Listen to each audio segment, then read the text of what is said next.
तव्हां ॿुधी रहिया आहियो सिंधी आखाणी सुहिणी यादि बाग़ सतरो।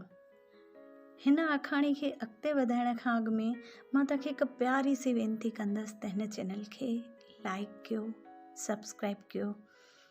पंहिंजी सिंधी भाषा खे, सिंधी ॿोली खे, हिन में कहिड़ियूं स्टोरियूं ॿुधण था चाहियो, कहिड़े टाइप जूं ॿुधण था चाहियो, त पंहिंजो वीचार ज़रूरु ज़ाहिर कयो। पिछाड़ी एतिरो त तव्हां लिखी था सघो कि मां सिंधी आहियां, मूंखे हिन ॻाल्हि जो फ़ख़्रु आहे। पिछाड़ी जय झूलेलाल बि लिखी था सघो, एतिरो त तव्हां पंहिंजी सिंधी ॿोली लाइ करे था सघो न। आखाणी खे अॻिते वधायूं। दरवाजे ते अची पहुता, दरवाजो खुलियो। योगेश अंदरि अची चयो, दादू ऐं दादी सुम्ही पिया छा? तंहिंते सुषमा चयो, न जागनि था, अचो त ॻाल्हियूं था कयूं। सभु अंदरि वेही ॻाल्हियूं करण लॻा।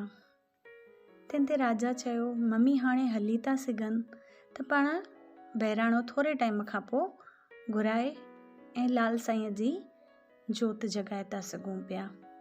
जे पप्पा ऐं मम्मी राजी हुजनि त थोरे टाइम में कयूं, न त पोइ मथे महीने में करे लाहींदासीं। तंहिंते कन्नूअ हानी भरे चयो, जॾहिं बि कयो, असां राजी आहियूं। असांजे घर में लाल साईं ईंदो त असां पाण ई ठीकु थी वेंदासीं, कोई वांदो कोन्हे। जॾहिं तव्हांखे सम्झ में अचे तॾहिं तव्हां रखी था सघो। तंहिंते शांति चयो, चंड ॾींहुं रखी लाहियो त ॾाढो सुठो रहंदो। लाल साईंअ जी जोति जॻंदी त पाण ई रोशनी ईंदी। मथां सभिनी ॼणनि चयो, हा ठीकु आहे, चंड जो ॾींहुं ॾाढो सुठो चवाइजंदो आहे, त इन ॾींहुं असां तय था कयूं पिया। तंहिंते शांति ऐं सभिनी ख़ुशि थी करे चयो, हा भली तव्हां सभु तयारियूं कयो। राजा मथां चयो, हर को पंहिंजे दोस्तनि खे चई छॾे, अने प्रसाद पाणीअ जी व्यवस्था बि पाण करे छॾींदासीं। तंहिंते मथां योगेश चयो, दुलारी मस्तु घुराइजो भई, ॾाढो नचणो आहे। सनीअ खिलंदे चयो, हा इहा ॻाल्हि केरु भुलिजंदो आहे छा बहिराणे में? छेॼ ऐं नचण त पंहिंजी संस्कृति आहे। सभु ॼणा ॾाढो ख़ुशि थिया। राजा, सुषमा, मीनू सभु ख़ुशि थिया। तंहिंते सभिनी राति जो सभिनी खे हिक ॿिए खे फ़ोन बि करे छॾिया। सुबुह थी, सभिनी जी तयारियुनि जे लिस्ट ठहंदियूं वयूं, व्यवस्थाऊं थींदियूं वयूं। शांति बि ॾाढो ख़ुशि पई ॾिसण अचे। तंहिंते कन्नूअ थी चयो, चांहि पाणी पी वठि, हाणे त तूं बिल्कुलु ठीकु आहीं। जे घोड़ीअ ते हले थी त इहा बि साईंअ जी महिरबानी आहे, कम से कम पलंग मां त छुटकारो मिलियो तोखे। शांतीअ चयो, हा इहा ॻाल्हि बि सही आहे, इहो बि वक़्तु ईंदो त मां डोड़ पाईंदसि।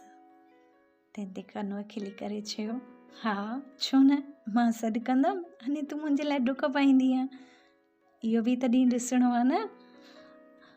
शांती शर्माए करे मिठी आवाज़ में चयो। तंहिंते कन्नूअ चयो, मुंहिंजी राणी तूं भोली ऐं भोली ज रहंदीअ। साईंअ जो शुक्र मन, पलंग खां भले घोड़ीअ ते आईअ, पर हली त सघीं थी। मुंहिंजे लाइ इहो बि घणो ई आहे, सभु धीरे धीरे ठीकु थी वेंदो।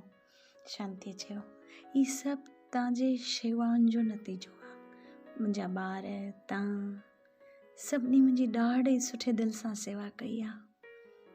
कन्नूअ पासे में अची चयो, असां सेवा कई आहे त तूं बि त पंहिंजी हिमत साचवे रखी आहे न। पंहिंजी हिमत खे हारजण ई कोन ॾिनो अथई, तॾहिं तूं उथी सघी आहीं न। हिमत वॾी चीज़ थींदी आहे।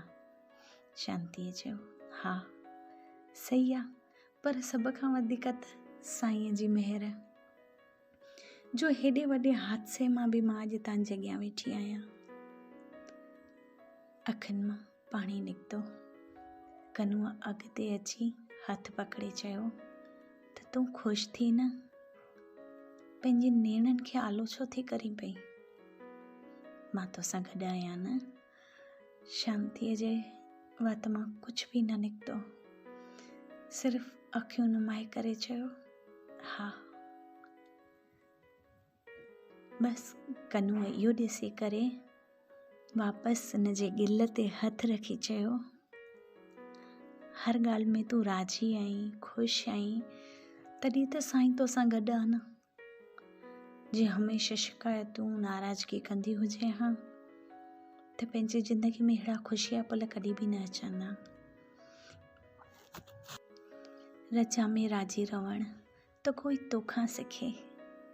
मथां रूम जो दरवाज़ो खुलियो ऐं शांतीअ जूं अखियूं 2 मां 4 थी वयूं।